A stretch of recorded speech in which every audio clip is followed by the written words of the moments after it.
Seeing that force tomorrow. NBA training camps open tomorrow, and the league will try its hand at playing during a pandemic outside of a bubble. Last week, the NBA issued a nearly 140-page document outlining health and safety protocols. Notably, the document doesn't address what triggers a decision to suspend the season, but it does indicate that a small or expected number of COVID cases would not require a decision to halt play. Now, as part of the protocols, any player who tests positive cannot participate in any team activity for at least 10 days. And players with severe cases or those hospitalized will be observed for at least 3 full days before returning. Travel parties will be limited to 45 members, including 17 players.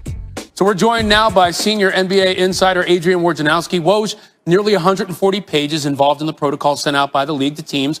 What are the biggest concerns that you are hearing? Ryan, in conversations with team presidents, general managers, they're just trying to plow through those 140 pages and understand it fully, because NBA general managers see what's happening in the NFL. They saw in baseball, when, there are teams who are fined, who are facing losses of draft picks, based on not complying with the rules. So they want to fully understand how to implement this in their organizations. And, a big difference now for NBA teams is they're going to be on the road traveling. They don't have the protection of a bubble. And just trying to make sure that not just when they have the players with them, but when the players are away from them, either on the road or at home, and they come in contact with those who might have the virus, how that impacts their teams and locker rooms. But there is just a lot for teams to get their arms around now. And that's really what they're trying to get through here as players are starting to return and camp is on the cusp of starting. So many more variables for them to deal with than when they were inside that bubble. We'll see how they manage it. Now, you reported last week that free agent Anthony Davis would not re-sign right away with the Lakers, that it extended until past Thanksgiving. So, for past Thanksgiving, where do things stand? Yeah, Anthony Davis, his agent, Rich Paul with Clutch Sports, they're still talking with the Lakers, and you can expect the deal's going to get done here, before the Lakers formally start their camp closer to the weekend. I think Anthony Davis wants to understand what all his options are in terms of length of deal, and that's the conversation they've had with the Lakers. Does he do a deal like a 2+1 contract that would put him with LeBron James and have those two, be on the same contractual course? And so those are all conversations. He can do a longer 4 or a 5-year deal. Those are the conversations they're having now with the Lakers still. All right, and we've got 22 days until the scheduled tip to the NBA season. That is Adrian Wojnarowski. Woj, thanks. For the NBA. Training camp opens tomorrow, December 1st, with preseason running from December 11th through the 19th. Each team will play at least twice, some teams playing as many as 4 games. The season starts on December 22nd and continues through early March, when there will be an all-star break, despite no all-star game. Hannah? Yeah, unless they have to make up games during that time, as we welcome in Brian Windhorst. So, Brian, listen, this has been crazy times for the NFL, for college football, for college basketball, just games getting canceled constantly with these outbreaks across the country. And over the weekend, the NBA put out their COVID-19 protocols. So we're talking about 450 players who are not going to be in a bubble, the one that was so successful restarting and finishing season. What do we need to know about these protocols? Well, Hannah, the NBA is saying that they are expecting, and it's common sense, that there's going to be positive tests. And they're openly saying that even though there's going to be positive tests, they have no intention of slowing the league down, postponing, or canceling.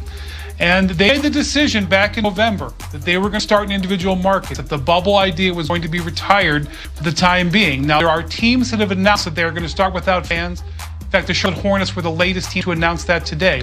But the NBA is going to try to fight through this, going to try to manage this situation, and they are going forward. And they are going to start Christmas week, and they are going to get as many games as possible to try to mitigate what you're talking about. They are not going to announce the second half of their schedule until later into 2021, so they can hopefully make up games that they know will probably have to be postponed. Yeah, and players who test positive could be out as long as 12 days. That's several games in there. It's not just a weekly game like the NFL, so you could perhaps foresee some sort of domino effect. It'll be fascinating to see how that goes as players begin reporting tomorrow. And we have a couple of unresolved stories, really big storylines regarding the Lakers and the Bucks. Let's start in LA with Anthony Davis. Yeah, how about the two biggest storylines of the NBA offseason? That's Anthony Davis and Giannis Antetokounmpo. Anthony Davis has not signed his contract yet. Training camp starts tomorrow, and it's led people in the league to wonder if he is waiting to see what Giannis does with his contract. The reason this is interesting, Hannah, is that the Lakers only have 2 contracts on their books for next year at just $15 million, because LeBron James has an opt-out clause in his contract. And if Anthony Davis builds his new contract with an opt-out clause, they could have anything on the table. They could go chasing after free agents, whether it's Giannis or not. So definitely keep an eye on that. He's running out of time to sign him. As for Giannis, he returned to Milwaukee from Greece over the weekend, and the expectation that the team has is they will meet with him in the next few days to discuss his contract extension. Now, it's $225 million in 5 years, but he only has until December 21st to make up his mind, and then it goes away until next summer. This is obviously a massive thing, arguably the most important thing in the NBA right now, and Giannis is going to have to address it at some point. It's hanging over the Bucks, but the Bucks are confident he's going to sign it. Yeah, and speaking of domino effect, like you said, it could, maybe inform what AD does. And it's hard to believe. I mean, all these things coming so fast and furious. The season actually begins 3 weeks from tomorrow. That's unbelievable. Brian, as always, we appreciate the info. Thank you.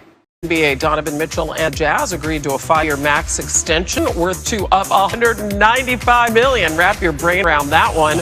He's coming off a postseason where he averaged over 36 per.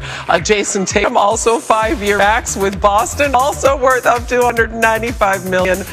First-time All-Star in 2020, and the Lakers agreed to a deal with Marc Gasol, the defending champs, really reworking that front court. They also traded JaVale McGee to the Cavs to clear up some space for the Gasol signing. Nice and busy times right here in the middle of football season for NBA insider Brian Windhorst. So can we start with Giannis, our 2-time reigning NBA MVP, because he enters the final season of his contract, as we all know, but he signed the Supermax 5 years, $228 million to remain with the Bucks. What sort of ripple effect could that have, Witty, on the rest of the league going forward? Well, Hannah, it's really everything. To be honest with you, we just had the craziest week of NBA transactions in league history, but nothing is more important than waiting on this Giannis extension. If he extends, the Bucks are the gigantic winners of this offseason. If he does not extend, we're going to see a mad rush and dash to prepare for his possible free agency next summer. And if you look at moves that teams have made across the league, whether it's the Miami Heat signing 4 players to 1-year contracts, whether it's the Toronto Raptors tailoring the contracts of their players so that they have more room next year, or the Dallas Mavericks making trades to clear off guaranteed money, those teams believe there's a chance that Giannis may not sign it. And so the whole league, one way or another, is sitting on the edge of their seats waiting for that decision. Okay, so let's really play this thing forward now. Let's talk about Anthony Davis, because the whole world expects him to return to the Lakers. So how potentially could what Giannis is doing or ends up doing impact the type of contract that AD ends up getting? It's unusual for AD to delay his signing for this long, and one of the things he could be watching is what Giannis does. If Giannis elects to sign the extension, then we could see AD potentially sign for longer. But if Giannis sets himself up to be a free agent next year, I know it seems hard for them to believe that the Lakers could do it, but that may spur Anthony Davis to only sign a 1-year contract with a player option, which is the kind of deal LeBron James is on, to leave flexibility in Lakers payroll. So there's a lot of people watching Giannis Antetokounmpo right now. I know that as you were busy getting all this information, you probably had one eye on the football screen, as we all did yesterday, and stood up when you heard Derek Carr's audible in the Chiefs-Raiders game last night. Let's take a listen. Eastern Conference Finals appearance. And the Lakers, fresh off the title, agreed to a deal with Marc Gasol. They drafted him originally. Defending champs are reworking their front court, trading JaVale McGee to the Cavs to clear up some space for Gasol. All right, it's not official until Woj says so. Actually, sometimes Woj says so, then it becomes official. But in any case, we're going with these stories we just told you about. Mitchell and Tatum, the extensions. Why do these deals make sense for the players and their teams? 2 foundational cornerstone players who are both franchises, the kind of players that you build around, that guys want to play with, that represent, your organization. Those are no-brainers. Both 5 years with the opportunity to make nearly $200 million for both Donovan Mitchell and Jason Tatum. All right, Lakers win the title and say, let's get a new guy in the 5 spot. Why was that move made?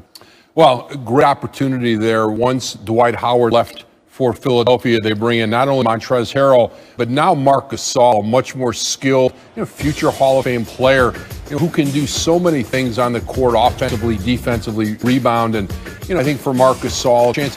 Remember, this is the organization that drafted him, was traded for his brother Pau before he ever played an NBA game.